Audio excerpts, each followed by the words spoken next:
So, Ali, I want to move on to the next question. What's the importance of timely diagnosis and early recognition? Why do it? Yeah, I mean, it dovetails with what Marwan was saying, is that I think, individuals, clinicians, the public should know the value of that, why it makes a difference. I think that accurate diagnosis delayed is basically, autonomy, care, and justice denied. And there are many, many benefits for early and timely detection. And one of them is really autonomy and empowerment of the individual when they're at their maximum abilities to make decisions about their own care, and to appreciate that, to get the care environment right, to get their care plan in the right direction, to reduce harm. So they're actually, they don't get in a situation where they're making bad financial decisions or something happens with a car. So that's another model.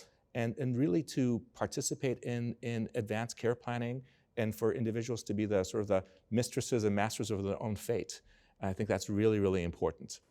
Okay. Any other reasons for early diagnosis that you didn't hear from Ali? That was a very exhaustive list. From my perspective, the future of Alzheimer's is clinical trials. And earlier diagnosis, the earlier you can treat, the earlier you can get screened for a trial. Sometimes trials have cutoffs, meaning if you're too progressed, you're not going to qualify. I know I empathize with primary care docs. This is very hard. I have so much time compared to a primary care doctor on the front lines with boots on the ground, seeing patient after patient.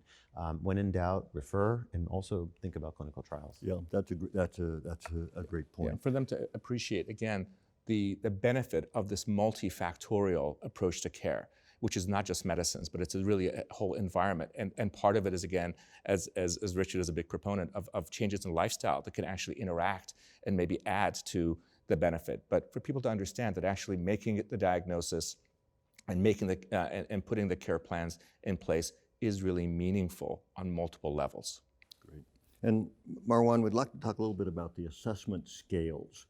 So when you've taken the history and now you're going to turn towards that more structured assessment, how do you approach that? What are the tools you use?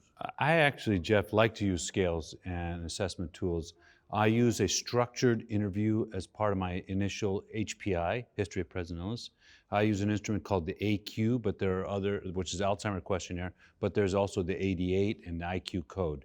These are informant-based questionnaires, and it allows the informant to kind of tell me if they're flagging for something. I can explore that further. Second thing I like to do is, a cognitive screening measure. I will do always a MOCA if I can, or if I'm doing a mini mental, my team knows which one to do. I'll add a clock draw. I also do a recall task. I will do kind of an assessment of their fluency, prosody, thought content, things like that. So in the medical practice, these are the kind of things that are pretty standard.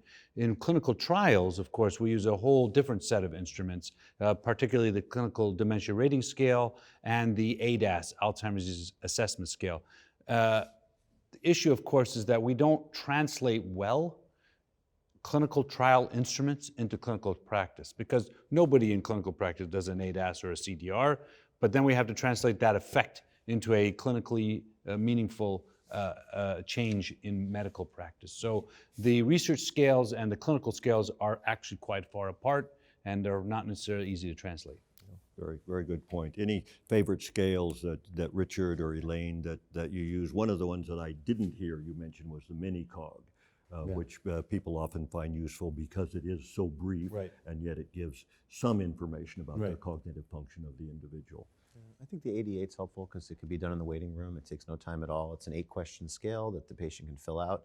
And that way, as you're doing your cholesterol management and blood pressure, and you see several questions, wait a minute, this may be a sign that something is going on. You may not have even remembered to ask because of everything else going on in the visit.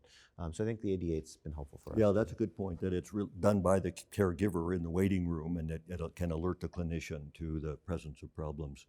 Can I add a couple of things to that? I would say that breaking it down by the formal structured interview is really, really good. And having this pathway where maybe the individual is getting some kind of cognitive testing, whereas the care partner is providing information.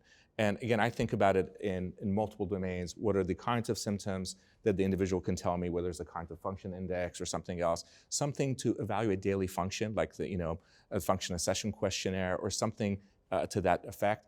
Some questions like the neuropsychiatric inventory to think about mood and behavioral changes is really important. And I try to assess how the care partner is also doing. So some impact scale on them, like the Zarit burden scale or something like that, I think is also something that I use. And as far as the objective tests go, there's no number that gives me an answer. It's always at the end of it, coming in and integrate that information in the context of this individual and presenting it that way.